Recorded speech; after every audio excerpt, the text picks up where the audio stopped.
الحمد للہ الحمد للہ رب العالمین والصلاة والسلام علی سید الانبیاء والمرسلین وعلی آلہ واصحابہ اجمعین اما بعد اعوذ باللہ من الشیطان الرجیم بسم اللہ الرحمن الرحیم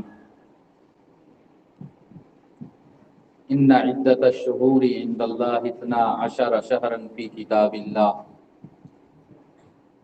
وعن ابی ہریرہ رضی اللہ تعالی عنہ انہ قال رسول اللہ صلی اللہ علیہ وسلم افضل الصیام بعد رمضان شہر اللہ المحرم وافضل الصلاة بعد الفریضہ صلاة اللیل وعن علی بن ابی طالب رضی اللہ تعالی عنہ انہ قال رسول اللہ صلی اللہ علیہ وسلم ارتحلت الدنیا مدبرہ وارتحلت الآخرۃ مقبلہ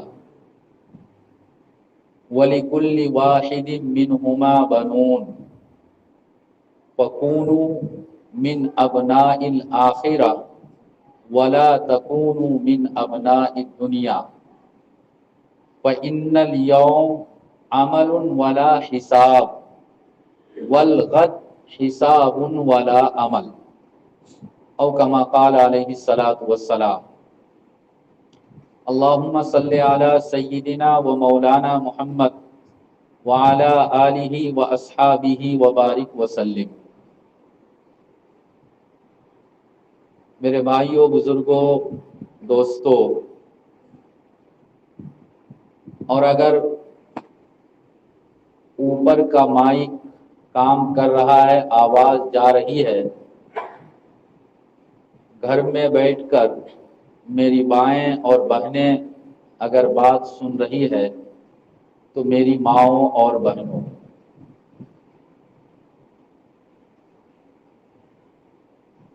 اچانک آج کی یہ مجلس منعقد ہوئی ہے اور آپ حضرات اپنا قیمتی وقت نکال کر یہاں بیٹھے ہیں۔ مجھے آج کی اس مجلس میں 3 باتیں آپ حضرات سے کہنی ہیں۔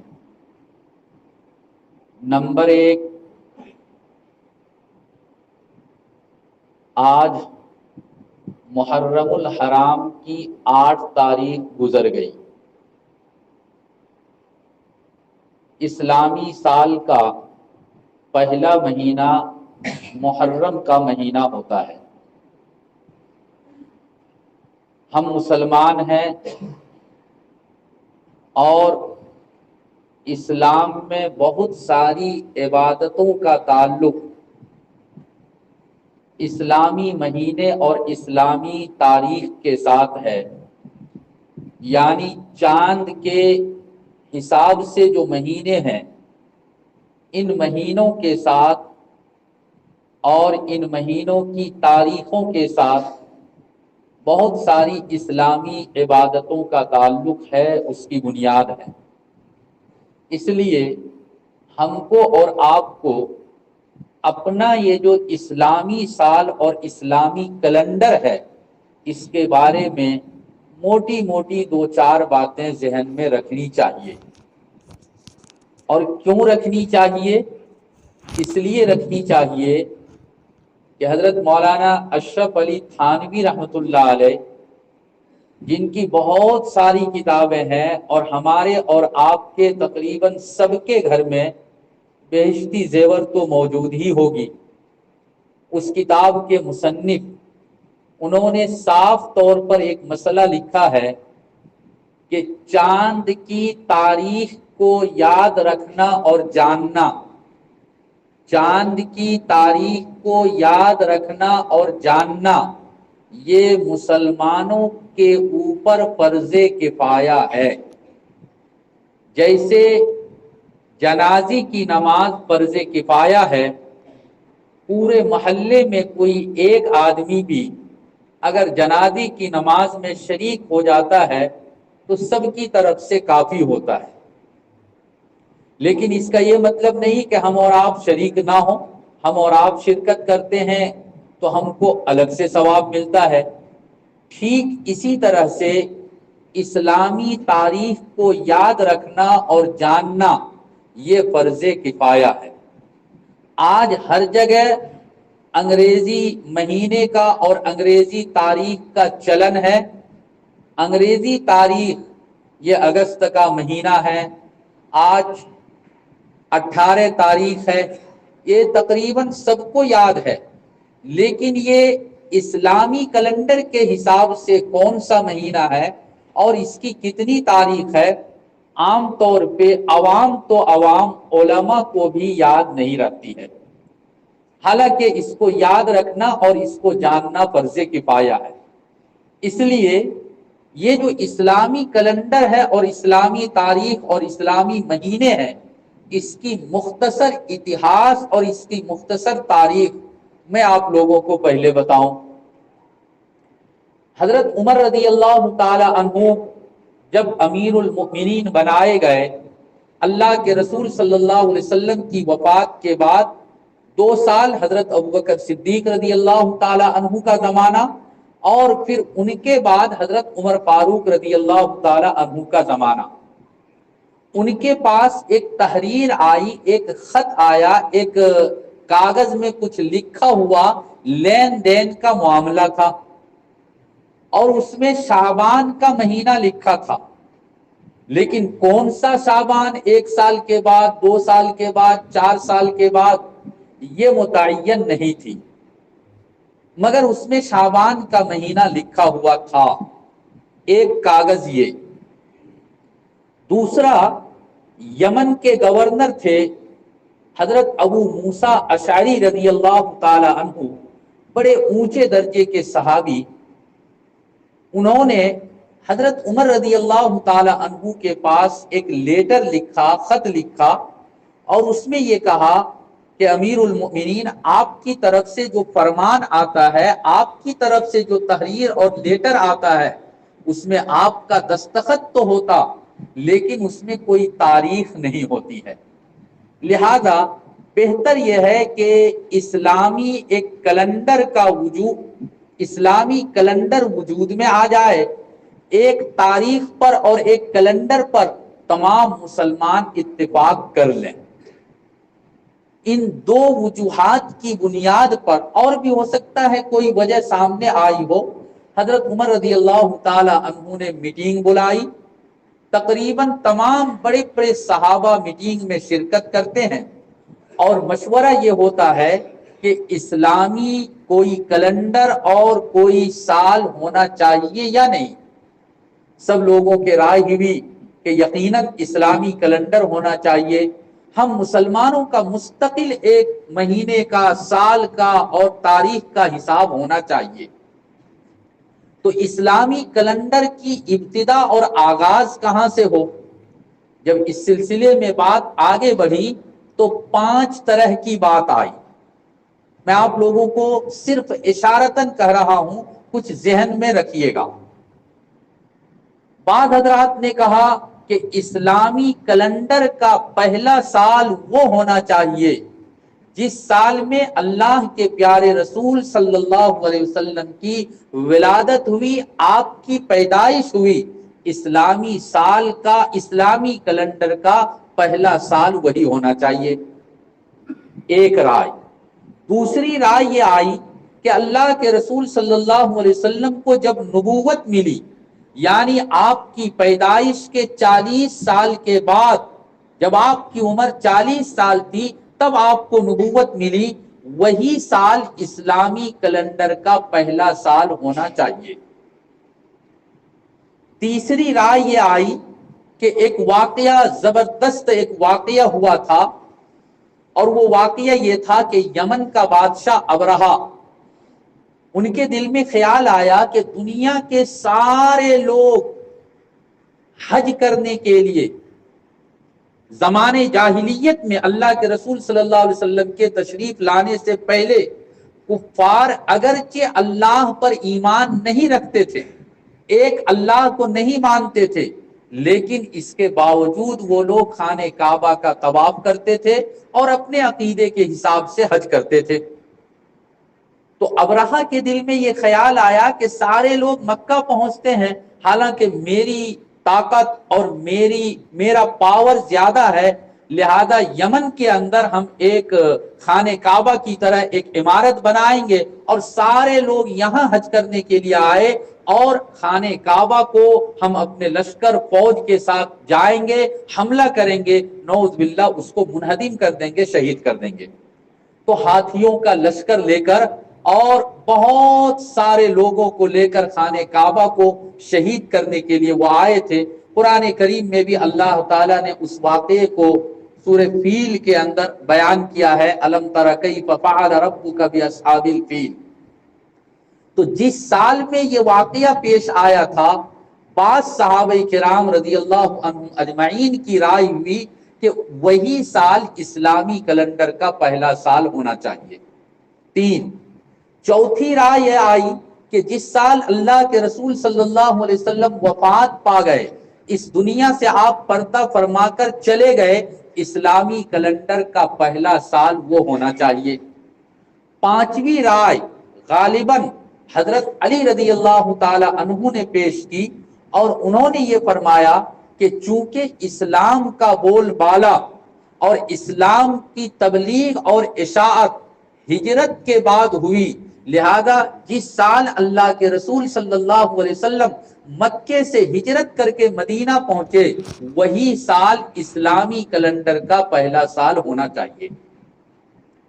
تمام صحابہ کرام کو یہ رائے اچھی لگی اور اسلامی کیلنڈر کا پہلا سال ہجرت کے سال کو قرار دیا، یعنی اللہ کے رسول صلی اللہ علیہ وسلم کی پیدائش کے 40ویں سال نبوت ملی، اور اس کے بعد 13 سال تک آپ مکے میں رہے۔ جب آپ کی عمر شریف 53 سال ہو گئی تو آپ ہجرت کر کے مدینہ تشریف لے گئے، اور وہی سال اسلامی کیلنڈر کا پہلا سال ہوا۔ اب بات یہ آئی کہ پہلا سال تو متعین ہو گیا، لیکن پہلا مہینہ کون سا ہونا چاہیے؟ یہ جو 12 مہینے ہیں، محرم، صفر، ربیع الاول سے لے کر ذی الحجہ تک، یہ مہینے زمانے جاہلیت میں بھی تھے، ان کے یہاں بھی مہینوں کا یہی نام تھا، لیکن آپ صلی اللہ علیہ وسلم کے تشریف لانے سے پہلے جو لوگ تھے وہ لوگ گڑبڑی کرتے تھے، مہینوں کو گننے میں یا مہینوں کی ترتیب میں وہ لوگ گھوٹالا کرتے تھے۔ قرآن کریم میں اللہ تعالیٰ نے اس کو بیان بھی کیا ہے۔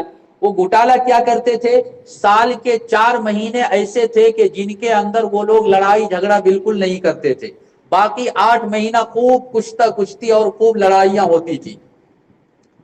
اب 4 مہینے کون کون سے تھے؟ ذی قعدہ، ذی الحجہ، محرم، اور اس کا چوتھا مہینہ تھا رجب کا۔ یہ 3 مہینہ لگاتار۔ کبھی کبھی کیا ہوتا تھا کہ وہ لوگ یہ کرتے تھے کہ لڑ رہے ہیں، 2 مہینہ تک لڑائی کیا، اب یہ 2 مہینہ تک لڑائی نہیں کیا، ذی قعدہ اور ذی الحجہ لڑائی نہیں کیا، بدن میں گویا کہ کھجلی ہو جاتی تھی، اور دل میں خیال آتا تھا کہ نہیں 2 مہینہ تو بغیر لڑے ہوئے ہم نے گزار دیا، اب یہ تیسرا مہینہ جو آئے گا اس میں ہم کو لڑنا ہے۔ حالانکہ تیسرا مہینہ محرم کا ہوتا تھا، اور محرم میں لڑائی ان لوگوں نے اپنے اوپر حرام کر رکھی تھی، مگر وہ لوگ آپس میں بیٹھتے تھے اور یہ کہتے تھے کہ ان سال محرم کا مہینہ بعد میں آئے گا اور سفر کا مہینہ پہلے آ جائے گا۔ لڑنے کے لیے محرم کو مؤخر کر دیتے تھے، اس کو پیچھے کر دیتے تھے، اور پیچھے آنے والے مہینے کو آگے کر دیتے تھے، اور یہ کہتے تھے کہ ان سال سفر پہلے آیا اور محرم بعد میں آئے گا، اور پھر اس مہینے میں لڑائی کرتے تھے۔ قرآن کریم میں اللہ تعالیٰ نے اس بات کو بیان کیا، انما النسیء زیادۃ فی الکفر، کہ یہ جو مہینے کو آگے پیچھے کرنا ہے یہ بہت خطرناک ہے اور کفر بالائے کفر ہے، یعنی یہ بہت بڑے کفر کی بات ہے۔ بہرحال حضرت عثمان رضی اللہ تعالی عنہ نے رائے یہ پیش کی کہ محرم کا مہینہ یہ اسلامی کیلنڈر کا پہلا مہینہ ہونا چاہیے۔ اسلامی کیلنڈر کے سال کا پہلا مہینہ یعنی سال کی شروعات یہیں سے ہونی چاہیے۔ یہ بات طے پا گئی، اور یہ بات طے کب پائی؟ حضرت عمر رضی اللہ تعالی عنہ کے زمانے میں کتابوں میں لکھا ہے کہ سن 17 ہجری کے جمادی الاخری میں یہ مشورہ ہوا اور اس کو متعین کیا گیا، فکس کیا گیا 17 ہجری کے جمادی الاخری میں، گویا کہ ہجرت کے تقریباً 17 سال کے بعد صحابہ کرام نے اسلامی کیلنڈر کی بنیاد ڈالی، اور آج 1443 چل رہا ہے، یعنی 1443 یہ شروع ہوا، 1442 پورے ہو گئے۔ یہ اسلامی کیلنڈر، اسلامی سال، اسلامی تاریخ کے سلسلے میں بالکل بہت ہی مختصر کے ساتھ، اختصار کے ساتھ، مختصر انداز میں 2-3 باتیں میں نے آپ حضرات کے سامنے رکھی۔ آپ حضرات اس کو ذہن میں رکھیے گا، اور یہ سمجھ کر ذہن میں رکھیے گا کہ اسلامی کیلنڈر اور اسلامی سال یوں ہی نہیں ہو گئے، بلکہ ہمارے صحابہ کرام رضی اللہ عنہم اجمعین نے باضابطہ میٹنگ کر کے، مجلس کر کے، آپس میں مشورہ کر کے اتنا بڑا کام کیا ہے۔ اور کوشش یہ ہونی چاہیے کہ خاص طور پہ مسجد وغیرہ میں جو اعلان لگتا ہے، جیسے اس میں انگریزی سال کی تاریخ لکھی جاتی ہے، اس میں کوشش ہونی چاہیے کہ چاند کی تاریخ بھی لکھ دی جائے، تاکہ پڑھنے والے کو ذہن میں چاند کی تاریخ بھی آ جائے۔ یہ کوشش کیجیے گا، ایک بات۔ دوسری بات یہ ہے کہ یہ محرم کا مہینہ ہے اور اسلامی سال کا یہ پہلا مہینہ ہے۔ اسلامی سال کا پہلا مہینہ ہے، مگر آپ لوگوں کے ذہن میں یہ بات عام طور پہ، بلکہ تقریباً سب لوگوں کے ذہن میں ایک بات بیٹھی ہوئی ہے کہ محرم کی جو فضیلت ہے یہ کربلا کے واقعے کی وجہ سے ہے۔ حالانکہ کربلا کا واقعہ سن 60 یا سن 61 ہجری میں ہوا، اور اللہ کے پیارے رسول صلی اللہ علیہ وسلم نے محرم کے مہینے کی فضیلت اپنی وفات سے پہلے اپنی زندگی میں، یعنی کربلا کا واقعہ پیش آنے سے کم 50 سال پہلے محرم کی فضیلت کو اور محرم کے اعمال کو اللہ کے رسول صلی اللہ علیہ وسلم نے بیان فرما دیا۔ چنانچہ روایت میں آتا ہے، بہت ساری روایتیں ہیں، اتنا وقت بھی نہیں اور اتنا بیان کرنے کا موقع بھی نہیں۔ 2-3 روایت میں آپ لوگوں کے سامنے رکھوں۔ ایک روایت میں تو صاف طور پہ اللہ کے پیارے رسول صلی اللہ علیہ وسلم نے ارشاد فرمایا کہ محرم پورا کے پورا مہینہ، پورے مہینے کے کسی بھی دن میں اگر کوئی روزہ رکھے گا، یعنی عاشورہ کے ساتھ یہ خاص نہیں، پورے مہینے میں کسی دن بھی اگر کوئی روزہ رکھتا ہے تو ایک روزہ رکھنے پر اس کو 30 روزہ رکھنے کا ثواب ملے گا۔ ایک روزہ رکھنے پر 30 روزے کا ثواب ملے گا۔ یہ ایک روایت ہے۔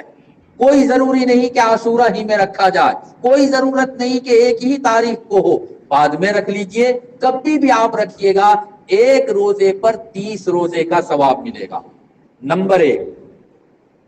دوسری روایت خاص طور پہ عاشورہ کے بارے میں، عاشورہ کے بارے میں اللہ کے پیارے رسول صلی اللہ علیہ وسلم نے فرمایا، صوم یوم عاشورہ احتسب علی اللہ ان یکفر السنۃ الماضیہ یا السنۃ التی قبلہ۔ آپ صلی اللہ علیہ وسلم نے ارشاد فرمایا کہ جو آدمی عاشورہ کے دن محرم کی 10 تاریخ کو روزہ رکھے گا، اور ان سال محرم کی 10 تاریخ پرسوں ہے، یعنی کہ جمعے کا دن ہے، تو جو آدمی محرم کی 10 تاریخ کو روزہ رکھے گا، اللہ کے پیارے رسول صلی اللہ علیہ وسلم نے ارشاد فرمایا کہ پچھلے 1 سال کے گناہ کا کفارہ ہو جائے گا، یعنی ایک روزہ رکھنے کی وجہ سے گزشتہ 1 سال کے سارے گناہوں کو اللہ معاف فرما دے گا۔ بعض روایتوں میں آتا ہے کہ آئندہ 1 سال کے تمام گناہوں کو اللہ معاف فرما دے گا۔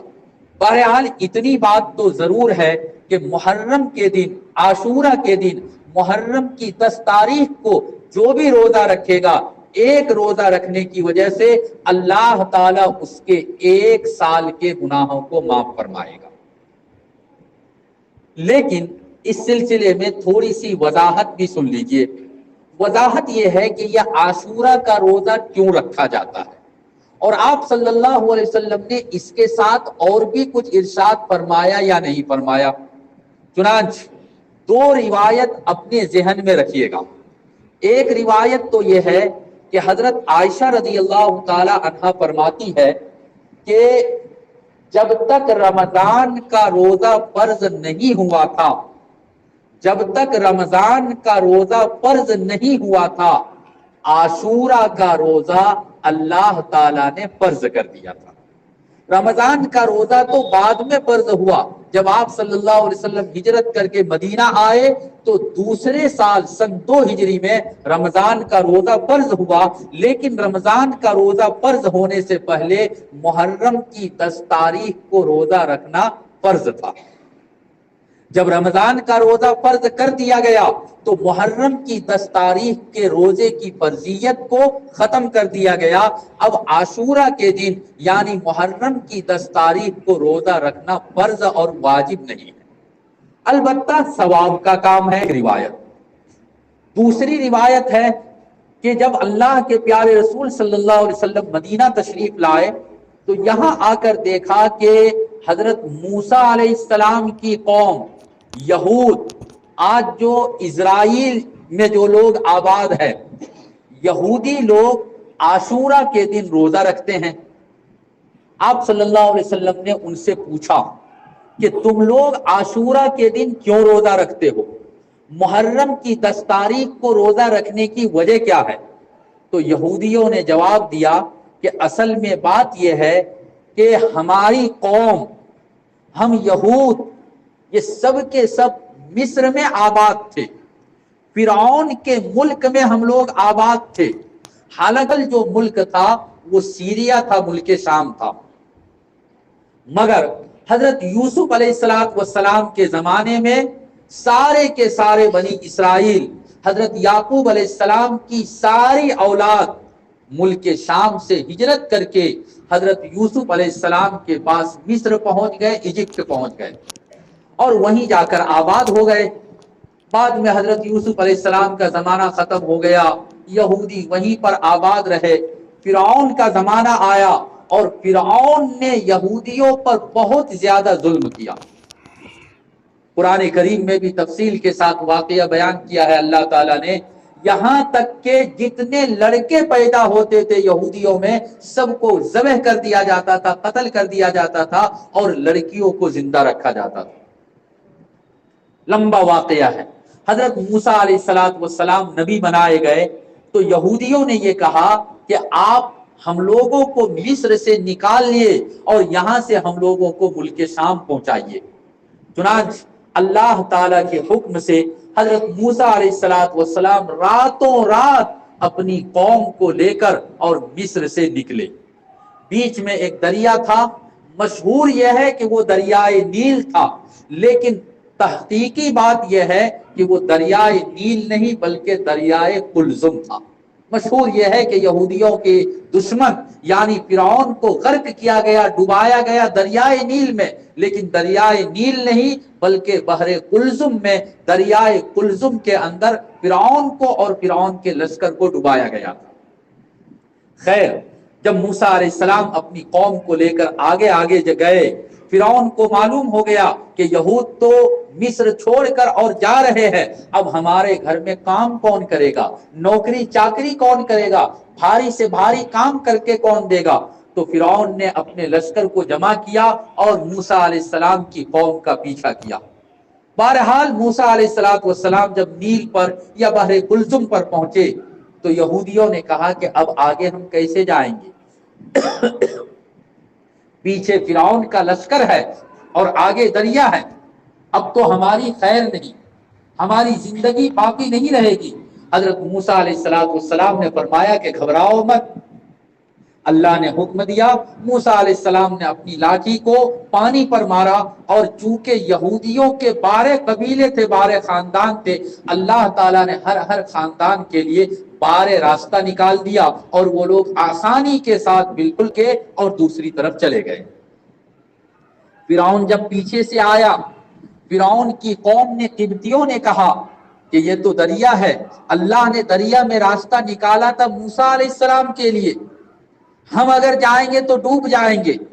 فرعون نے کہا کہ ارے بے وقوف، یہ دریا میں راستہ ہم نے نکالا ہے، تم مت گھبراؤ، یہ دریا کا پانی اس وقت تک نہیں ملے گا جب تک ہم آرڈر نہ کریں۔ اس وقت تفسیر کی کتابوں میں لکھا ہے کہ فرعون جس جانور پر سوار تھا، فرعون جس گھوڑے پر سوار تھا، وہ گھوڑا بھدکنے لگا اور وہ دریا میں کودنے کے لیے تیار نہیں تھا، دریا میں کودنے کے لیے بالکل تیار نہیں۔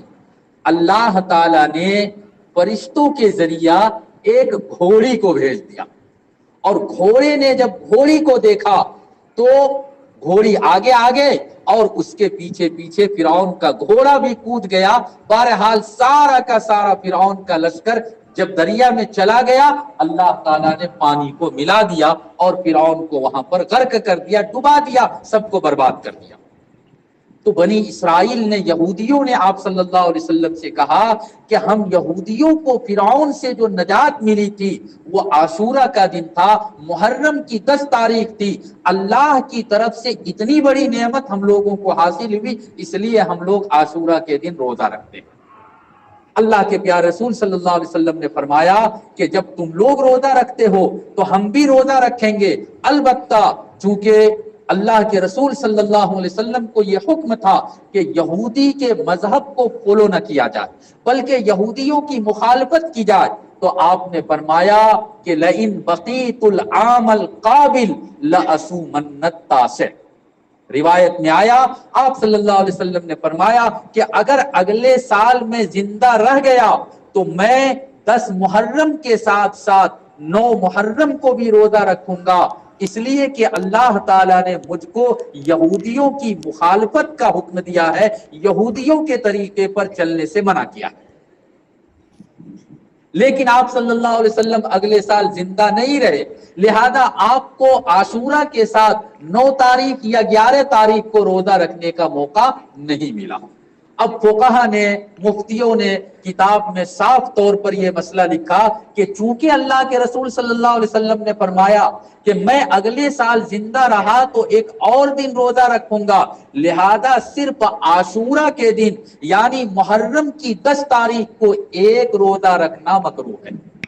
اب ہم کو روزہ رکھنا ہے تو 2 روزہ رکھنا ہے، ایک عاشورہ کے دن اور ایک دن اس سے پہلے یا ایک دن اس کے بعد، گویا کہ اس سال جمعرات کو اور جمعہ کو یا پھر جمعہ کو اور سنیچر کو 2 دن روزہ رکھنا ہے۔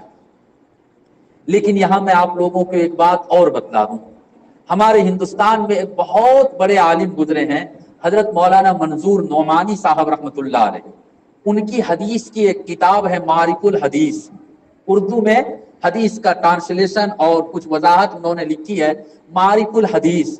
انہوں نے جب عاشورہ کے روزے کو بیان کیا تو وہاں پر انہوں نے اس مسئلے کو بھی ذکر کیا، اور انہوں نے یہ فرمایا کہ یہ بات اللہ کے رسول صلی اللہ علیہ وسلم کے زمانے کی تھی جب کہا جاتا تھا، اب کوئی بھی یہودی، کوئی بھی اسرائیل کا بسنے والا بنی اسرائیل وہ چاند کی تاریخ کے حساب سے اپنا کوئی کام، کوئی عمل اور کوئی عبادت نہیں کرتا۔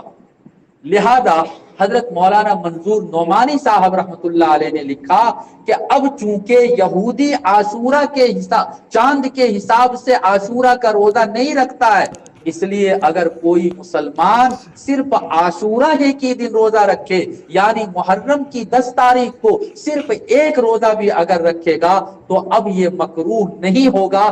ایک روزہ رکھنے پر بھی اللہ کی ذات سے امید ہے کہ وہی فضیلت اور وہی ثواب اس کو مل جائے گا جو فضیلت اور ثواب 2 روزہ رکھنے پر ملنا چاہیے۔ یہ مسئلہ حضرت مولانا منظور صاحب نعمانی رحمۃ اللہ علیہ نے معارف الحدیث کے اندر ذکر کیا۔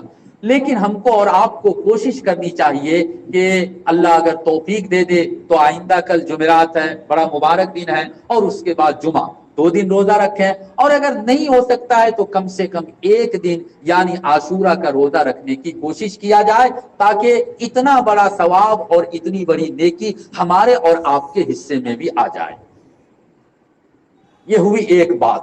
دوسری بات، اس دوسری بات کے ساتھ ایک اور بات میں ملا دوں، اور وہ بات یہ ہے کہ حدیث میں آیا ہے، حدیث کو بیان کرنے سے پہلے جب میں بچہ تھا، آپ حضرات کے ذہن میں بھی پرانی باتیں ہوگی، اور آج کل بھی کچھ نہ کچھ حد تک یہ کام ہوتا ہے، اور وہ کیا ہوتا ہے کہ جیسے شب برات میں حلوے کا تصور، شب برات ہے تو حلوہ بنانا ہے، اسی طرح سے محرم ہے تو گوشت اور پلاؤ پکنا ہے۔ میرے دل میں کبھی خیال آتا تھا کہ کھانے کے تو اور بہت سارے آئٹم ہیں، ہمارے بڑوں نے، دادا پردادا لکڑ دادا جو بھی کہہ لیجئے، انہوں نے محرم اور عاشورہ میں گوشت اور پلاؤ کھانے کا رواج کیوں دیا؟ تو اس کی کچھ اصل حدیث میں مجھ کو ملی، علماء کرام مجھ سے زیادہ جانتے ہوں گے۔ ایک روایت ہے جو کم سے کم 5 صحابہ سے مروی ہے، 5 صحابی نے اس روایت کو بیان کیا ہے، لیکن تمام کی تمام روایت یہ بالکل کمزور روایت ہے۔ یہ میں نے اس لیے اس کی وضاحت کر دی کہ آپ حضرات پڑھے لکھے بہت سے ہیں، سب کے دل میں یہ بات رہنی چاہیے۔ بالکل کمزور روایت ہے، مگر 5 صحابہ ہیں، اور وہ روایت یہ ہے کہ اللہ کے پیارے رسول صلی اللہ علیہ وسلم نے فرمایا، من وسع علی عیالہ یوم عاشورہ وسع اللہ علیہ سائر سنہ، کہ جو آدمی اپنے بیوی بال بچوں کو عاشورہ کے دن اچھا کھانا کھلائے گا، اللہ تعالی پورے سال اس کو اچھا کھلائے گا، پورے سال اس کو اچھا کھلائے گا۔ اب ہمارے اور آپ کے یہاں سب سے اچھا کھانا گوشت پلاؤ ہے، اس لیے ہمارے دادا لکڑ دادا چکر دادا جو بھی کہہ لیجئے، انہوں نے، کسی عالم نے ان کو یہ حدیث ضرور سنائی ہوگی، اس بنیاد پر محرم کے دن گوشت اور پلاؤ کا رواج آیا۔ یہ میری تحقیق ہے، ہو سکتا ہے کہ یہ غلط ہو، لیکن بہرحال حدیث کے ساتھ کچھ نہ کچھ مل رہا ہے۔ اچھا، یہ جو روایت ہے، اس روایت کے سلسلے میں ایک بہت بڑے محدث حضرت سفیان ابن عیینہ رحمت اللہ علیہ، بڑے اونچے درجے کے محدث تھے، انہوں نے ایک بہت عجیب و غریب جملہ لکھا۔ انہوں نے فرمایا کہ قد جربناہ منذ 50 او 60 سنہ فما رأیناہ الا خیرا، کہ یہ جو آپ صلی اللہ علیہ وسلم نے فرمایا کہ جو آدمی عاشورہ کے دن محرم کی 10 تاریخ کو اپنے بیوی بال بچوں کے لیے اچھے کھانے کا انتظام کرے گا، اللہ تعالی پورے سال اس کو اچھا کھلائے گا۔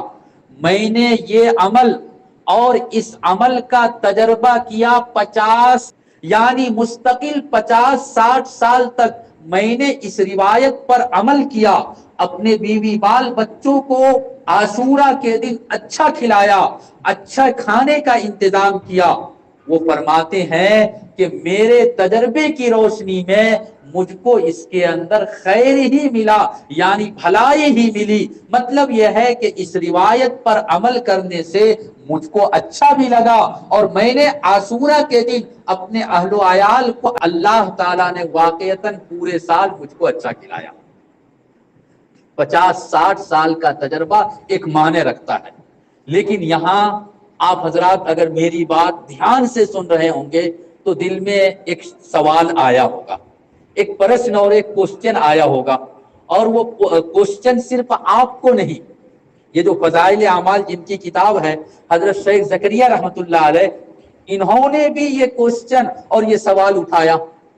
وہ کہتے ہیں کہ بھائی بات تو 2 طرح کی ہو گئی، ابھی میں نے آپ لوگوں کے سامنے بیان کیا کہ عاشورہ کے دن روزہ رکھنا ہے، روزہ رکھو گے تو 1 سال کے گناہ کا کفارہ ہوگا، 1 سال کا گناہ اللہ معاف کرے گا، اور پھر اس کے بعد میں نے یہ بیان کیا کہ عاشورہ کے دن اگر اچھا کھاؤ گے، اچھا کھلاؤ گے تو پورے سال اللہ تعالیٰ اچھا کھانے کا انتظام کرے گا۔ اگر روزہ رکھیں گے تو کھانا کیسے کھائیں گے، اور کھانا کھائیں گے تو روزہ کیسے رکھیں گے؟ دو بات میں سے تو ایک ہی بات پر عمل ہوگا۔ بھائی میری بات سمجھ میں آ رہی ہے نہیں آ رہی؟ کوئی نئی بات نہیں کہہ رہا ہوں میں، یاد جائے گا روزہ رکھنے پر بھی ثواب ہے اور اچھے کھانے کی بھی فضیلت ہے، لیکن دونوں پر تو عمل نہیں ہو سکتا۔ اس لیے شیخ زکریا رحمت اللہ علیہ نے بیان کیا کہ بھائی دونوں حدیث میں تو ٹکراؤ ہو گیا، مجھے سمجھ میں نہیں آتا ہے کہ دونوں کو کیسے جمع کیا جائے۔ ان کے شاگرد اور ابھی 4-5 سال پہلے ان کی وفات ہوئی حضرت شیخ یونس صاحب رحمت اللہ علیہ، ان کی ایک کتاب ہے نوادر الحدیث۔ نوادر الحدیث کے اندر حضرت شیخ یونس صاحب رحمت اللہ علیہ، شیخ زکریا رحمت اللہ علیہ کا چیلا، ان کا شاگرد اور ان کا اسٹوڈنٹ، انہوں نے لکھا ہے کہ میرے استاد کو جو سوال پیدا ہوا، میں سمجھتا ہوں کہ اس میں کوئی سوال کی بات نہیں ہے، کوئی ٹکراؤ نہیں ہے، اس میں کوئی تعارض نہیں ہے، اس لیے کہ اللہ کے پیارے رسول صلی اللہ علیہ وسلم نے کیا فرمایا؟ من وسع علی عیالہ، عام طور پہ عیال کہا جاتا ہے چھوٹے چھوٹے بچوں کو، جو بالغ نہیں ہوا چھوٹے بچے ہیں ان کو کہا جاتا ہے عیال۔ تو حدیث کا مطلب ہے کہ عاشورہ کے دن اپنے چھوٹے بچوں کے لیے اچھے کھانے پینے کا انتظام کرو، اللہ تعالیٰ پورا سال تم کو اچھا کھلائے گا اور تمہارے لیے اچھے کھانے کا انتظام کرے گا۔ خود اچھا کھانا ہے یہ روایت میں نہیں ہے۔ حضرت شیخ یونس رحمت اللہ علیہ نے اس طرح سے ایک جواب دیا، دوسرا جواب بھی دیا، اور وہ جواب ہمارے اور آپ کے من کے مطابق ہوگا۔ دوسرا جواب یہ دیا کہ حضرت شیخ یونس صاحب رحمت اللہ علیہ فرماتے ہیں کہ دیکھو یہ جو کہا کہ موسع علی عیالہ، اس سے مراد صرف چھوٹے بچے نہیں ہے بلکہ فیملی ممبر میں جتنے بھی لوگ ہیں، بیوی بچہ ماں باپ بھائی بہن سب اس میں ہیں، اور سب کے لیے اچھا کھانے پینے کا انتظام کیا جائے۔ لیکن اس روایت کا مطلب ہے کہ تم عاشورہ کے دن اچھا کھانے پینے کا انتظام کر لو، اور وہ اچھا کھانا کب کھلانا؟ افطار کے وقت کھلا دینا، یا افطار کے بعد جو رات کا کھانا ہوگا اس وقت اچھا کھانے کا انتظام کر لینا۔ دن میں روزہ بھی ہو جائے گا، افطار اچھے کھانے سے ہو جائے گا، دن میں آپ نے اچھے کھانے کا انتظام کیا، اس روایت پر بھی عمل ہو جائے گا اور روزے والی روایت پر بھی عمل ہو جائے گا۔ یہ حضرت شیخ یونس صاحب رحمت اللہ علیہ نے اپنی کتاب نوادر الحدیث کے اندر بیان کیا۔ تو اب مطلب کیا ہوا کہ ہم کو اور آپ کو عاشورہ کے دن روزہ رکھنا ہے، اور روزے کی حالت میں رات کے کھانے کے لیے اور افطار کے لیے اچھا انتظام کر لینا ہے۔ دونوں روایت پر عمل ہو جائے گا، لیکن میں نے یہ بھی کہہ دیا کہ یہ جو اچھا کھانا انتظام کرنے کی جو بات ہے، جس روایت میں اس بات کو اللہ کے رسول صلی اللہ علیہ وسلم نے بیان فرمایا، یہ روایت بہت مضبوط روایت نہیں ہے، کمزور روایت ہے، لیکن محدثین صاف طور پر کہتے ہیں کہ فضیلت کے سلسلے میں کمزور روایت پر بھی عمل کرنے سے وہ فضیلت حاصل ہو جاتی ہے۔ اگر مضبوط روایت اور مضبوط حدیث ہے تب تو یقیناً وہ فضیلت اور وہ ثواب ملے گا، لیکن خدا نخواستہ اگر وہ روایت کمزور ہے، ضعیف ہے اور فضیلت کی روایت ہے، ثواب ملنے کی روایت ہے، تو اس روایت پر، اس حدیث پر عمل کرنے سے وہ فضیلت اور وہ ثواب مل جائے گا۔ دو باتیں میں نے بیان کی، اس کے ساتھ ساتھ ایک اور روایت سن لیجئے، اس کے بعد تیسری بات بیان کر کے اور انشاءاللہ اپنی بات ختم کرنے کی کوشش کروں گا۔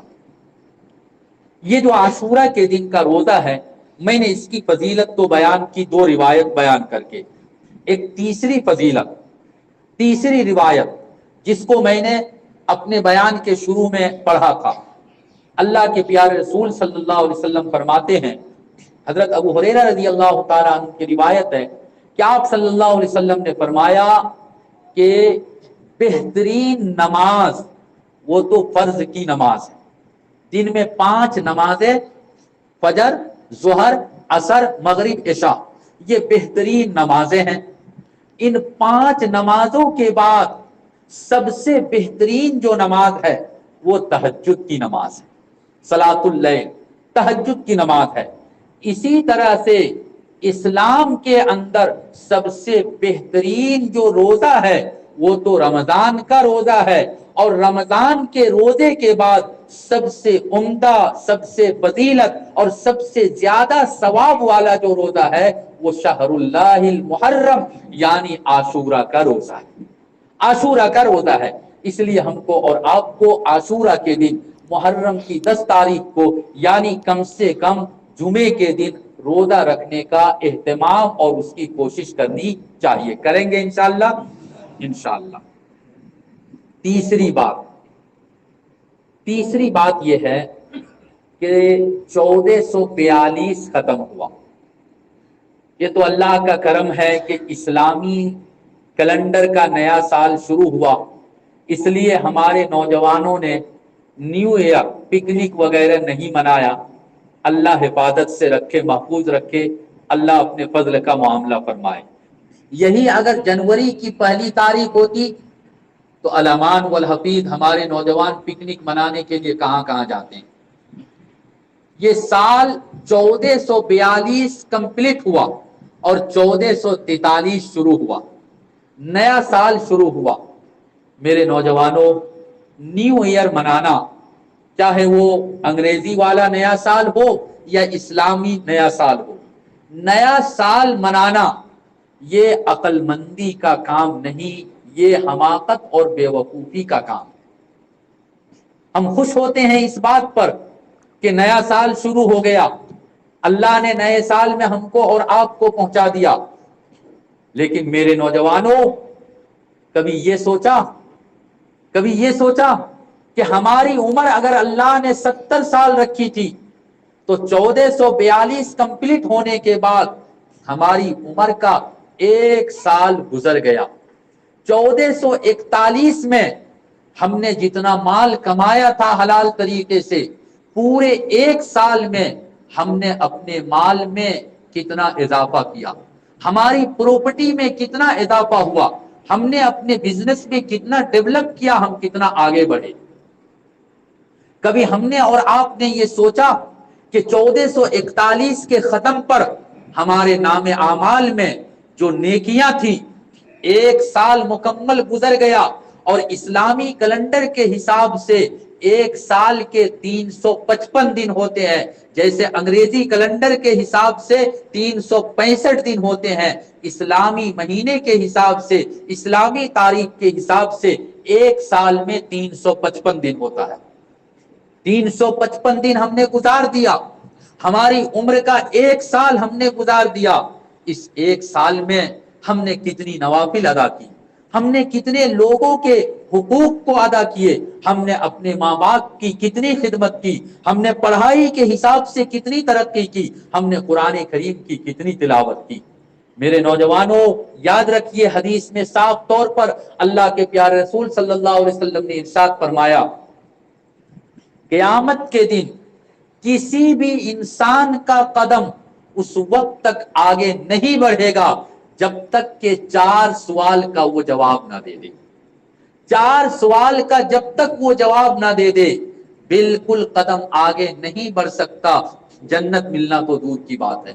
ان میں سے ایک سوال عمر کے بارے میں ہوگا کہ تم کو یہ جو عمر ملی تھی 60 سال، 70 سال، 80 سال کی، بیمہ اپنا ہو، تم نے اپنی زندگی کو کہاں خرچ کیا، کس کام میں تم نے خرچ کیا، کس معاملے میں تم نے خرچ کیا، تمہاری ایکٹیویٹیز پوری زندگی میں کیا رہی، تم نے کتنا گناہ کا کام کیا، کتنا تم نے نیکی کا کام کیا۔ جب تک اپنی عمر کا، اپنی زندگی کا ہم اور آپ جواب نہیں دے دیں گے، حساب نہیں پیش کر دیں گے، ہمارا قدم آگے نہیں بڑھے گا، جنت میں داخل ہونا تو بات کا مرحلہ ہے۔ اس لیے تمام مسلمانوں کو اللہ کے پیارے رسول صلی اللہ علیہ وسلم نے خطاب کرتے ہوئے فرمایا، اے مسلمانوں، 2 باتیں یاد رکھو۔ ارتحلت الدنیا مدبرہ، دنیا پیچھے جا رہی ہے، دنیا پیچھے جا رہی ہے۔ پچھلے سال 1442 شروع ہوا تھا، 1443 شروع ہو گیا۔ اگر دنیا کی عمر مان لیجیے 15 سال ہے تو پچھلے سال 58 سال باقی تھا دنیا کی عمر میں. ارتحلت الدنیا مدبرہ، دنیا پیچھے جا رہی ہے. ورتحلت الآخرۃ مقبلہ، اور آخرت سامنے آ رہی ہے. موت بالکل سامنے آ رہی ہے. بچہ جب ماں کے پیٹ سے دنیا میں آ جاتا ہے بس اسی دن سے اب موت کا وقت قریب ہوتا جاتا ہے، موت کا وقت قریب ہوتا جاتا ہے. اللہ کے پیارے رسول صلی اللہ علیہ وسلم نے فرمایا وَلِكُلِّ وَاحِدٍ مِّنْهُمَا بَنُونَ، اے مسلمانوں کچھ لوگ آپ کو ایسے ملیں گے رات دن دنیا کی فکر میں رہتا ہے، رات دن دنیا کی فکر میں رہتا ہے کہ دنیا کہاں سے ملے گی، مال کہاں سے ملے گا، دولت کہاں سے ملے گی. لمبا بالکل تقریباً 40 منٹ ہو گئے قرآن و حدیث سے ہی آپ حضرات بات سن رہے ہیں. میں دنیا کیسے لوگ کمانے کی کوشش اور کس طرح سے اس کے چکر میں رہتا ہے، بڑے بزرگوں نے ایک واقعہ لکھا، بیچ میں واقعہ بیان کر دوں، ہو سکتا ہے کہ تھوڑی سی چستی اور آ جائے. حضرت عیسیٰ علیہ السلام کا نام آپ لوگوں نے سنا. پیارے رسول صلی اللہ علیہ وسلم سے پہلے حضرت عیسیٰ علیہ السلام نبی تھے. حضرت عیسیٰ علیہ السلام کہیں سفر پر جا رہے تھے اور ان کا ایک خادم ساتھ میں تھا. نبی کا خادم ہے تو کتنا نیک ہوگا، اللہ کا ولی ہوگا. جا رہے تھے ساتھ میں، چلتے چلتے اس خادم نے کہا، بلکہ عیسیٰ علیہ السلام نے کہا کہ بیٹے بھوک لگ گئی ہے، کھانا تو ہے نہیں ساتھ میں، تمہارے پاس اگر کچھ پیسے ہیں تو میرے پاس بھی کچھ پیسے ہیں، یہ لو اور تم اپنے پیسے ملاؤ اور جاؤ بازار میں مارکیٹ میں جا کر کچھ کھانا لے کر آؤ. تو خادم نے کہا کہ حضرت میرے پاس 2 روپے ہیں. حضرت عیسیٰ علیہ السلام نے کہا میرے پاس 1 روپیہ ہے، یہ 3 روپیہ ہوا، جاؤ اور جا کر روٹی ووٹی لے کر آؤ. وہ خادم گیا، جا کر 3 روپیے میں 3 روٹی لے کر آیا. جب وہ روٹی لے کر بازار سے عیسیٰ علیہ السلام کی طرف آ رہا تھا تو راستے میں دل میں خیال آیا کہ روٹی 3 ہے اور آدمی 2 ہے. میں نے تو 2 روپیے دیا اور ہمارے استاد اور ہمارے نبی نے 1 روپیے دیا، لیکن جب روٹی کو تقسیم کیا جائے گا مجھ کو تو 2 روٹی نہیں ملے گی، مجھ کو 1.5 روٹی ملے گی. میرا پیسہ لگا 2 روپیہ اور روٹی ملے گی 1.5. میرے نبی کا پیسہ لگا 1 روپیہ اور ان کو روٹی مل جائے گی 1.5. یعنی ان کو اپنے پیسے سے زیادہ حصہ ملے گا اور مجھ کو اپنے پیسے سے کم حصہ ملے گا. تو انہوں نے چالاکی یہ کی کہ راستے میں 1 روٹی سپاچٹ کر لیا، کھا لیا. 2 روٹی لے کر حضرت عیسیٰ علیہ السلام کے پاس وہ پہنچے. حضرت عیسیٰ علیہ السلام تو نبی تھے، اللہ نے بتلا دیا کہ تمہارے خادم نے راستے میں یہ گھوٹالہ کیا ہے. جب وہ آیا تو پوچھا کہ بیٹا 3 روپیے میں کتنی روٹی ملی؟ کہا کہ حضرت 2 روٹی ملی. ارے اتنا کوسٹلی، اتنا مہنگا یہ مارکیٹ اور بازار ہے، 3 روپیے میں صرف 2 روٹی ملی؟ کہا جی حضرت 2 ہی روٹی ملی. جھوٹ تو نہیں بول رہے ہو؟ کیا بات کرتے ہیں حضرت، آپ نبی ہیں، میں آپ کا خادم ہوں، میں آپ کا خادم ہو کر جھوٹ بولوں گا؟ بالکل نہیں، میں بالکل سچ بول رہا ہوں، 2 روٹی ملی. عیسیٰ علیہ السلام نے کہا 1 تم کھا جاؤ 1 میں کھا لیتا ہوں. کھا لیا. آگے کا سفر شروع کیا. کچھ دور جانے کے بعد پھر بھوک لگ گئی. خادم نے کہا کہ حضرت پیسہ تو ختم ہو گیا، سفر کا سلسلہ جاری ہے، بڑی بھوک لگ رہی ہے، تیز بھوک لگ رہی ہے، آپ کھانے کا کوئی انتظام کیجیے. عیسیٰ علیہ السلام کو اللہ نے بڑا پاور اور بہت طاقت اور شکتی دی تھی. عیسیٰ علیہ السلام نے دیکھا کہ سامنے سے ہرن جا رہا ہے، کئی سارے ہرن جا رہے تھے، تو انہوں نے اشارہ کیا اور کہا اے ہرن ادھر آ جاؤ. تو پورے جھونڈ میں سے 1 ہرن عیسیٰ علیہ السلام کے پاس پہنچ گیا. عیسیٰ علیہ السلام نے کہا کہ اے اللہ اس ہرن کو ذبح کر کے اور اس کا گوشت تیار کر دیا جائے. اللہ نے ان کی دعا کو، ان کی درخواست کو قبول کیا. اپنے آپ ہرن کو ذبح، یعنی ہرن ذبح ہو گیا، گوشت بھی تیار ہو گیا. دونوں نے مل کر پیٹ بھر کے کھانا کھایا. کھانے کے بعد خادم نے کہا کہ حضرت آج میرا دل ایمان کے نور سے بالکل بھر گیا، بالکل ایمان پکا ہو گیا. اور آپ کی نبوت کے سلسلے میں خدا نہ خواستہ اگر تھوڑا بہت شک تھا وہ سب کے سب دور ہو گیا، اور میرا دل ایمان کی روشنی سے بالکل جگمگا رہا ہے۔ عیسیٰ علیہ السلام نے کہا کہ رکو، ابھی کھانا تو کھا لیا، اور بعد میں اس ہرن سے کہا قم باذن اللہ، اللہ کا نام لے کر کھڑا ہو جا۔ وہ ہرن زندہ ہو گیا، اور زندہ ہونے کے بعد جدھر سے آیا تھا ادھر ہی چلا گیا۔ یہ معجزہ اور یہ عمل دیکھ کر خادم واقعتاً بہت تعجب میں پڑا اور کہا کہ حضرت میرا ایمان تو بالکل پختہ ہو گیا، اور ایمان کا جو ایک نور اور روشنی ہوتی ہے اس سے پورا دل بالکل جگمگا رہا ہے۔ عیسیٰ علیہ السلام نے کہا کہ کہیں جھوٹ تو نہیں بول رہے ہو؟ کہ نہیں حضرت، بالکل سچ بول رہا ہوں۔ کہ اچھا، اگر تمہارا ایمان پختہ ہو گیا، اتنا مضبوط ہو گیا، تو بتاؤ 3 روپے میں روٹی کتنی ملی تھی؟ روٹی کتنی ملی تھی؟ ابھی کہہ رہا ہے کہ ایمان بالکل پختہ ہو گیا، نماز پڑھ کر گئے ہیں، دعوت تبلیغ کا کام کر کے گئے ہیں، تعلیم میں بیٹھ کر کے گئے ہیں، نوافل ادا کر کے گئے ہیں، اوابین پڑھ کے گئے ہیں، ایمان کا نور لے کر مسجد سے نکلے ہیں، نکلنے کے ساتھ ساتھ بازار میں جاتے ہیں، دکان میں جاتے ہیں، اور وہاں جانے کے بعد جھوٹ بولنا شروع کر دیتے ہیں، جیسے ہمارا اور آپ کا حال ہوتا ہے۔ عیسیٰ علیہ السلام کے خادم کا بھی وہی حال۔ دنیا ہمارے اور آپ کے دل و دماغ میں کتنی بسی ہوئی ہے۔ خادم نے کہا کہ حضرت روٹی تو 2 ہی ملی تھی، 3 روپے میں روٹی تو 2 ہی ملی تھی۔ ایمان کی روشنی، ایمان کا نور دل میں بھر گیا، اور بالکل صاف جھوٹ بول رہا ہے۔ عیسیٰ علیہ السلام نے کہا اچھا کوئی بات نہیں، چلو آگے جانے کے بعد ایک دریا آ گیا، ندی آ گئی۔ اب وہ خادم ڈرنے لگا کہ حضرت اس پار جانا ہے، میں تو پار نہیں ہو سکتا، میں تیرنا نہیں جانتا۔ عیسیٰ علیہ السلام نے کہا میں تو ہوں نا، اللہ کا نبی ہوں، تم کو کوئی تکلیف نہیں ہوگی۔ اللہ سے دعا کیا، اللہ تعالیٰ نے پانی کو بالکل روک دیا، ایک دم پانی جم گیا، پتھر کی طرح جم گیا، برف کی طرح۔ عیسیٰ علیہ السلام نے کہا میں آگے آگے، تم پیچھے پیچھے میرا دامن پکڑ کے چلو۔ چنانچہ دونوں پار ہو گئے۔ پار ہونے کے بعد پھر دریا جاری، ندی میں پانی بہنے لگا۔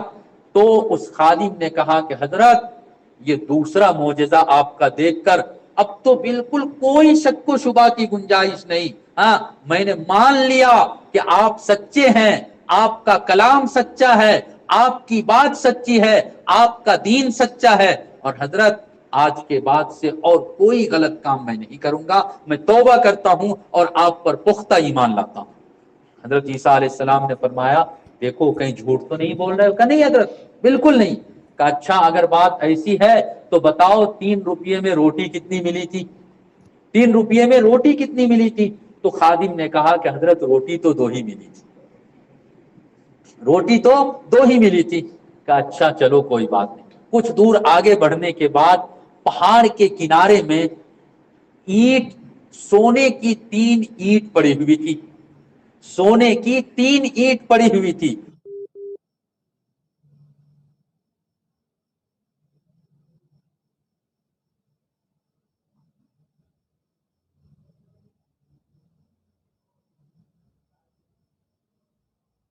اور ایک اینٹ کم سے کم 2.5-3 کلو کی ہوتی ہے، تو 3 اینٹ ہے، تقریباً 8-9 کلو سونا ہے۔ لاکھ نہیں بلکہ کروڑوں کا مالک ہو رہا ہے۔ عیسیٰ علیہ السلام نے کہا کہ بیٹا دیکھو ہم آدمی 2 ہیں اور اینٹ 3 ہے، اب اس کو کیسے تقسیم کیا جائے؟ تقسیم کرنے کی بس ایک ہی صورت ہے کہ جس نے 2 روٹی کھائی اس کو 2 اینٹ ملے گی، اور جس نے ایک روٹی کھائی اس کو 1 اینٹ ملے گی۔ بات سمجھ میں آ رہی ہے نہیں آ رہی؟ حضرت عیسیٰ علیہ السلام کے خادم نے کہا کہ حضرت معاف کیجئے گا، میں جھوٹ بول دیا تھا، میں نے 1 روٹی راستے میں کھا لی تھی، میں نے 2 روٹی کھائی، لہذا یہ سونے کی 2 اینٹ مجھ کو ملنی چاہیے۔ یہ ہے دنیا، اور یہ ہے دنیا کی لالچ، اور یہ ہے دنیا کی محبت۔ تھوڑا اور آگے ہے، سن لیجئے۔ عیسیٰ علیہ السلام نے کہا کہ بیٹا تو بڑا خطرناک آدمی ہے، بڑا خطرناک انسان ہے، میرے ساتھ رہ کر بھی اتنی دغا بازی اور اتنے دھوکہ بازی، چلو 2 نہیں 3 اینٹ تم لے لو، مجھ کو سونے کے اینٹ کی ضرورت نہیں، لیکن تمہارا راستہ الگ، میرا راستہ الگ، میں اپنے کام پر چلوں، تم جاؤ اپنا کام کرو۔ لاکھوں نہیں کروڑوں کا مالک، خوشی خوشی وہ جا رہا ہے، عیسیٰ علیہ السلام ایک طرف وہ دوسری طرف۔ ابھی کچھ دور گئے تھے کہ سامنے سے 3 ڈاکو آ گیا۔ تینوں ڈاکو نے دیکھا کہ اس بندے خدا کے پاس سونے کی 3 اینٹ ہے، کوئی بات نہیں، کچھ نہیں۔ تینوں نے پکڑا، اٹیک کیا، حملہ کیا اور اس کو وہیں پر ذبح کر دیا، قتل کر دیا۔ تینوں ڈاکو نے ایک ایک سونے کی اینٹ لے لی۔ بعد میں کہا کہ آج تو ہم کروڑوں کے مالک ہوئے ہیں، گھر تو بعد میں جائیں گے، پہلے ہم یہاں پر پکنک کریں، موج مستی کریں گے، کھائیں گے پیئیں گے، حلال حرام کی ساری تمیز ختم۔ 2 آدمی وہاں پر رہے اور ایک ساتھی سے کہا کہ دیکھو یہاں قریب میں بازار ہے، وہاں پر سب کچھ مل جائے گا، کھانے کا سامان بھی مل جائے گا اور پینے کا بھی کچھ سامان مل جائے گا، تم سب کچھ لے کر آؤ، ہم لوگ مل کر یہاں کھائیں گے پیئیں گے، بعد میں اینٹ لے کر گھر جائیں گے۔ چنانچہ وہ گیا بازار اور وہ دونوں وہاں پر بیٹھا۔ اب بازار جانے والے کا دماغ الگ پلان بنا رہا ہے اور بیٹھنے والے کا دماغ الگ پلان بنا رہا ہے۔ جو دونوں بیٹھ گئے ان دونوں نے کہا کہ وہ تیسرا جب کھانا لے کر آئے گا تو ہم لوگ کھانا تو بعد میں کھائیں گے، دونوں مل کر اس پر حملہ کریں گے اور دونوں مل کر اس کو ذبح اور قتل کر دیں گے تاکہ اس کی اینٹ بھی ہم لوگوں کو مل جائے۔ اور وہ جو بازار گیا تھا اس نے کہا کہ بڑا اچھا چانس ہے، لکی چانس ہے، میں تو کھانا لینے کے لیے آیا ہوں، کھانا لوں گا اور اس کے ساتھ ساتھ اس میں ایسڈ ڈال دوں گا، زہر ڈال دوں گا، پوائزن ڈال دوں گا کہ وہ دونوں کھائے گا، کھانے کے ساتھ ساتھ مر جائے گا اور ان دونوں کی اینٹ کا بھی مالک میں بن جاؤں گا۔ اللہ کا نظام کیسے چلتا ہے میرے بھائی؟ دنیا کمانے کی جتنی فکر کر لو، جتنا دنیا کے پیچھے دوڑ لو، آئے گا تو اتنا ہی جتنا اللہ نے قسمت میں لکھا ہے۔ بہرحال وہ کھانا لے کر آیا، جیسے ہی پہنچا دونوں نے اس پر حملہ کیا اور اس کو وہیں پر قتل کر دیا، اور دونوں نے مل کر کھانا کھایا، کھانے کے بعد پوائزن نے، زہر نے اثر کیا اور دونوں وہیں کھانے کے بعد ڈھیر ہو گئے، ان دونوں کی بھی وہیں موت ہو گئی۔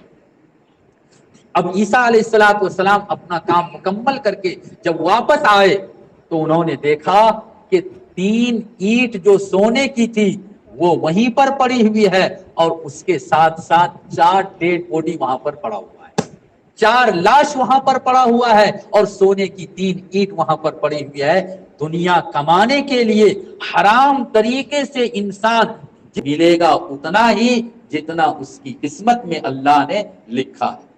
وَأَجْمِلُوا فِي الطَّلَبِ، اللہ کے رسول صلی اللہ علیہ وسلم نے فرمایا کہ اچھے طریقے سے تم روزی کا تلاش کرو، جتنا اللہ نے قسمت میں لکھا ہے اتنا مل کے رہے گا۔ تو اللہ کے پیارے رسول صلی اللہ علیہ وسلم نے فرمایا کچھ لوگ ایسے ہیں جو رات دن دنیا کی فکر میں، مال کی فکر میں، دولت کی فکر میں اور دنیا کے ناجائز اور غلط کاموں کے چکر میں پڑے رہتے ہیں۔ ہاں کچھ لوگ ایسے ہیں جن کو نماز کی فکر ہوتی ہے، روزے کی فکر ہوتی ہے، اپنی عزت کی فکر ہوتی ہے، حلال کمائی کی فکر ہوتی ہے۔ اللہ کے پیارے رسول صلی اللہ علیہ وسلم نے آگے فرمایا کونوا من ابناء الآخرہ ولا تکونوا من ابناء الدنیا، اے مسلمانوں آخرت کی فکر کرنے والے بنو، اپنی آخرت کی زندگی کیسے بنے گی اس کی فکر کرو۔ محرم میں کون کون سا عمل کرنے سے، عاشورہ کے دن کیا عمل کرنے سے ہمارے نام اعمال میں، نیکیوں میں اضافہ ہوگا، اس کی فکر کرو، اور کس کام کے کرنے سے ہمارے گناہوں میں اضافہ ہوگا، ہماری بدعملی میں اضافہ ہوگا، اس طرح کے کاموں سے اپنے آپ کو بچا کر رکھو۔ اب وہ کون کون سا کام ہو سکتا ہے اس کو تفصیل سے بتانے کی کوئی ضرورت نہیں ہے۔ کیوں؟ اللہ کے پیارے رسول صلی اللہ علیہ وسلم نے آگے جو جملہ ارشاد فرمایا بہت ہی قیمتی جملہ ہے۔ آپ فرماتے ہیں فَإِنَّ الْيَوْمَ عَمَلٌ وَلَا حِسَابٌ، اے مسلمانوں ابھی تو تمہارے پاس عمل کا ٹائم ہے، 2 رکعت نفل نماز پڑھنے کا ٹائم ہے، 1 مرتبہ سبحان اللہ کہہ دینے کا ٹائم ہے۔ یہ سبحان اللہ جو ہم اور آپ بہت آسانی سے کہہ دیتے ہیں اور یہ سمجھتے ہیں کہ اس پر کیا نیکی ملے گی۔ ابو داؤد شریف کی ایک روایت ہے، یاد آ گئی میں سنا دوں، میں 8 بجے کا بتا دیجیے گا۔ آپ صلی اللہ علیہ وسلم نے ارشاد فرمایا کہ 2 عمل ایسا ہے کہ جو بھی عمل کرے گا یقیناً وہ جنت میں جائے گا، یقیناً جنت میں جائے گا، اور بہت مشکل نہیں۔ آپ صلی اللہ علیہ وسلم نے فرمایا ہما یسیر وَمَن يَعْمَلْ بِهِمَا قَلِيلٌ، یہ جو دو عمل ہے یہ بالکل مختصر چھوٹا چھوٹا عمل ہے، لیکن یہ عمل کرنے والے لوگ بہت کم ہیں، بہت کم ہے جو اس پر عمل کرتے ہیں۔ اور واقعتاً آپ سنیں گے تو تعجب ہوگا، چھوٹا چھوٹا عمل، مگر ہم میں اگر یہاں 200 لوگ ہیں تو شاید 2-4-10 لوگ کرتے ہوں۔ آپ صلی اللہ علیہ وسلم سے صحابہ کرام رضی اللہ عنہم اجمعین نے پوچھا کہ وہ دو عمل کیا ہے؟ آپ نے فرمایا پانچوں نماز، ہر نماز کے بعد 10 مرتبہ سبحان اللہ پڑھو، 10 مرتبہ الحمدللہ پڑھو، اور 10 مرتبہ اللہ اکبر پڑھو۔ یہاں پر کون ہے جو یہ کام نہیں کر سکتا ہے؟ کوئی ایسا اللہ اکبر نہیں پڑھ سکتا؟ آپ صلی اللہ علیہ وسلم نے انگلی میں پڑھ کے بتلایا، گن کے بتلایا، اور یہ کہا کہ ایک نماز کے بعد 30 مرتبہ، 5 نمازوں کے بعد 150 مرتبہ ہوگا۔ 150، زبان سے پڑھنے میں 150 مرتبہ، لیکن جب اس کو وزن کیا جائے گا اللہ کے یہاں، نیکیوں کو وزن کیا جائے گا، تو یہ 150 نہیں بلکہ 1500 کا تم کو ثواب ملے گا، 1500 کا ثواب ملے گا۔ اور اس کے ساتھ ساتھ یہ بھی یاد رکھ لیجئے کہ فجر اور عصر یہ جو 2 وقت کی نماز ہے، اس میں تو ہم اور آپ 100 مرتبہ پڑھتے ہیں، وہ تو پڑھنا ہی ہے، ایسا نہیں کہ آج کے بعد سے اس کو شارٹ کر دیا جائے، نہیں، وہ تو جیسے ہم اور آپ پڑھتے آ رہے ہیں، 33 مرتبہ سبحان اللہ، 33 مرتبہ الحمدللہ، 34 مرتبہ اللہ اکبر، یہ عمل اپنی جگہ پر رہے۔ باقی جو 3 وقت ہے، یعنی ظہر ہے، مغرب ہے، عشاء ہے، امام نے سلام پھیرا، السلام علیکم ورحمۃ اللہ، السلام علیکم ورحمۃ اللہ، سبحان اللہ سبحان اللہ سبحان اللہ سبحان اللہ، ایک دم بالکل آدھا منٹ نہیں لگے گا، 10 مرتبہ سبحان اللہ، 10 مرتبہ الحمدللہ، 10 مرتبہ اللہ اکبر، اس کو پڑھ کے دعا کیجئے۔ اگر امام صاحب نے جلدی دعا کے لیے ہاتھ اٹھا دیا تو دعا کے لیے ہاتھ اٹھا دیجئے، اس کے بعد اس عمل کو کر لیجئے، اور پھر اپنی نفل یا اپنی سنت کو ادا کیجئے۔ عمل آسان ہے یا مشکل ہے؟ بتاؤ بھائی، آسان ہے ایک عمل۔ دوسرا عمل، اللہ کے پیارے رسول صلی اللہ علیہ وسلم نے فرمایا کہ جب سونے کے لیے تم اپنے بستر پر جاؤ، سونے کے لیے جاؤ، تو سونے سے پہلے 33 مرتبہ سبحان اللہ، 33 مرتبہ الحمدللہ، اور 34 مرتبہ اللہ اکبر۔ کتنا ہوا؟ 100 ہوا، 100 ہوا۔ آپ صلی اللہ علیہ وسلم نے فرمایا کہ زبان سے پڑھنے میں تو 100 ہے، لیکن جب نیکی کے پلڑے سے، جب نام اعمال کو، نیکیوں کو وزن کیا جائے گا تو وہاں 100 کا نہیں بلکہ 1000 کا ثواب ملے گا۔ یہ عمل بھی بالکل آسان ہے۔ سونے کے لیے جائیے، سونے سے پہلے یہ کام کر لیجئے۔ آپ صلی اللہ علیہ وسلم نے فرمایا کہ جو پابندی سے یہ 2 کام کرے گا وہ بلا شک و شبہ وہ جنت میں جائے گا۔ صحابہ کرام نے فرمایا کہ اے اللہ کے رسول، آپ نے یہ کیسے کہا کہ یہ عمل چھوٹا ہے اور یہ عمل کرنے والے کم ہیں؟ یہ آپ نے کیسے کہا؟ قربان جائیے آپ صلی اللہ علیہ وسلم پر آج سے 1443 سال تقریباً پہلے آپ نے وہ بات بیان کر دی جو آج ہم اور آپ تھوڑا سا بھی دماغ لگائیں تو آسانی سے سمجھ میں آ جاتا ہے۔ آپ صلی اللہ علیہ وسلم نے فرمایا کہ دیکھو، اصل میں بات یہ ہے کہ جب نماز کمپلیٹ ہو جاتی ہے، مکمل ہو جاتی ہے، امام صاحب سلام پھیرتا ہے، السلام علیکم ورحمۃ اللہ، السلام علیکم ورحمۃ اللہ، یاتی ہی شیطان۔ نماز پڑھ رہے تھے، شیطان نہیں آیا تھا، جیسے ہی سلام پھیر دیا شیطان آ کر حاضر ہو جاتا ہے، وَيُذَكِّرُهُ حَاجَتَهُ، اور شیطان آ کر اس کو یاد دلاتا ہے، ارے تم نماز پڑھنے کے لیے آئے ہو، دکان کا شٹر نہیں لگائے تھے، تم نماز پڑھنے کے لیے آئے ہو، دروازے کے باہر میں سائیکل چھوڑ کر آ گئے تھے، وہ کوئی لے جائے گا، جلدی سے تم جاؤ اور جا کر دیکھو کہیں تمہارا کوئی نقصان تو نہیں ہو گیا۔ میرے نوجوان ساتھیوں، آج ہمارا اور آپ کا بھی یہی حال ہوتا ہے۔ جمعے کے دن اس کا منظر زیادہ دیکھنے کو ملتا ہے۔ دعا کیا دعا، مختصر سی دعا ہوئی، اس کے بعد کیا ہم اور آپ تسبیح پڑھیں، کیا سنت پڑھیں؟ آدھے سے زیادہ بلکہ 80% لوگ جو ہفتے میں وقت نکال کر نماز کے لیے آتے ہیں، وہ بھی سنت، نفل، دعا درود کیے بغیر مسجد سے باہر چلے جاتے ہیں۔ یاتی ہی شیطان، وہ عمل نہیں کرتا ہے۔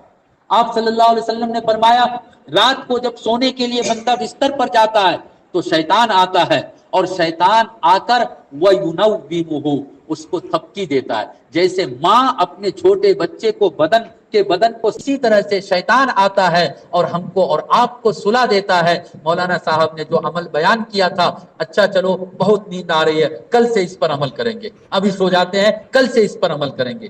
یہ حدیث میں نے ایک کالج میں، آئی ٹی آئی کا کالج تھا، وہاں پر میں نے اسٹوڈنٹ کے سامنے یہ روایت بیان کی، تو وہاں کے پرنسپل صاحب نے کہا کہ حضرت اگر اجازت دے تو میں اس کے ساتھ ایک بات ایڈ کرنا چاہتا ہوں۔ میں نے کہا بالکل سر، آپ کو اجازت ہے۔ تو انہوں نے بڑی قیمتی بات کہی، انہوں نے کہا کہ حضرت اللہ کے رسول صلی اللہ علیہ وسلم کے زمانے میں تو شیطان کو آنا پڑتا تھا، اور آج ہمارا اور آپ کا حال یہ ہے کہ سب کے ہاتھ میں شیطان ہے۔ یہ جو موبائل ہے بڑا بڑا، سب کے ہاتھ میں شیطان ہے۔ سونے کے لیے بستر پر جب جاتا ہے، خاص طور پہ جس کی لائف بالکل بیزی لائف ہے، بہت مشغول زندگی ہے، پورا دن اگر نیٹ کھولنے کا موقع نہیں ملا تھا، جب سونے کے لیے جائے گا تو اس وقت اب وہاں کوئی نہیں ہے دیکھنے والا، اپنے موبائل کا نیٹ وہ شروع کرتا ہے، آن کرتا ہے، اور سنگارپور سے نکل کر باکا، بھاگلپور، پٹنہ، دلی، اور اس کے بعد پوری دنیا کا وہ سیر کرتا ہے۔ سیر کرتے کرتے غلط سلط، اچھے برے، ہر طرح کی خبریں اور ویڈیوز دیکھنے کے بعد رات کے جب 1 بج جاتے ہیں، 2 بج جاتے ہیں، تب جا کر وہ کہتا ہے ارے بہت ٹائم ہو گیا، سو جاؤ، بہت ٹائم ہو گیا، سو جاؤ۔ رات کو 2 بجے جا کر جو سوئے گا، فجر کی نماز میں وہ کیسے بیدار ہو سکتا ہے؟ میرے نوجوان ساتھیوں، یہ 2-3 باتیں تھی میں نے آپ لوگوں کے سامنے بیان کی۔ خاص طور پہ یہ جو نیا سال شروع ہوا، اللہ کی نعمت سمجھ کر اس کی قدر کریں، اور اپنی جو زندگی گزر چکی ہے، میں نے بالکل کہیں پر اشارتاً بھی یہ نہیں کہا کہ عاشورہ کے موقع پر کہاں بستی میں کیا ہو رہا ہے، نہیں ہو رہا ہے۔ میں نہیں چاہتا ہوں کہ ان چیزوں کا تذکرہ کر کے خواہ کسی کو اپنا دشمن بنایا جائے۔ میں آج کہوں گا کہ یہ نہیں کرنا چاہیے۔ جو لوگ کرتے ہیں، آئندہ کل جب وہ ڈھول بجاتے ہوئے آئے گا، میرا اپنا تجربہ ہے، وہ میرے دروازے پر زیادہ دیر تک بجائے گا، زیادہ دیر تک بجائے گا۔ اس لیے میں نہیں کہہ رہا ہوں کہ وہ لوگ غلط کر رہے ہیں، لیکن میں آپ لوگوں سے ضرور کہوں گا کہ آپ اپنے بچے کو تو کم سے کم کنٹرول کیجیے۔ آپ کا بچہ ہے، اگر آپ کا بچہ غلط کام کر رہا ہے، قیامت کے دن آپ کے بچے کا سوال آپ سے ہوگا۔ ہمارے باپ دادا محرم مناتے تھے، عاشورہ مناتے تھے، ہم نے بھی بچپن میں دیکھا، ہاں لوگ کرتے تھے کام، لیکن یہ ڈی جے لانا، یہ ناچ گانا، یہ تماشا، اور یہ ڈرنک، یہ شراب، یہ دارو، یاد رکھیے اگر ان چیزوں کو ہم نے منع نہیں کیا، ہم نے اور آپ نے نہیں روکا، تو بستی میں عذاب کو آنے سے کوئی نہیں روک سکتا ہے۔ نوجوانوں، آج ہم اور آپ کس حالت سے گزر رہے ہیں، یہ ملک کہاں جا رہا ہے، اور ہم اور آپ سے فرصت نہیں، ڈھول تماشے سے فرصت نہیں۔ ہاں اللہ نہ کرے کہ میں جذبات میں آ کر صرف 2-3 باتیں میں نے کہہ دی، کہیں ایسا نہ ہو کہ اس کی سزا مجھ کو کل سے ملنی شروع ہو جائے۔ اللہ سب کی حفاظت فرمائے۔ میرے نوجوان ساتھیوں، خلاصہ کلام یہ ہے، عاشورہ کے دن توبہ کی قبولیت کا دن ہے۔ سب لوگ اپنے گناہوں سے توبہ کریں۔ روایت میں یہ بھی آیا کہ بنی اسرائیل کی توبہ کو اللہ نے قبول کیا، اور جو بندہ بھی اس دن توبہ کرے گا، اللہ تعالیٰ اس کی توبہ کو قبول کرے گا۔ نمبر 1۔ نمبر 2، میں نے کہا کہ آنے کی کوشش کی جائے، کوئی واجب اور ضروری نہیں، رکھیں گے ثواب ملے گا۔ اور تیسرا کام جو میں نے بتلایا وہ یہ کہ اس دن اچھے کھانے پینے کا اللہ اگر توفیق دے دے، انتظام کیا جائے، نظم کیا جائے۔ اللہ تعالی ہم سب کو تمام باتوں پر عمل کی توفیق عطا فرمائے۔ وآخر دعوانا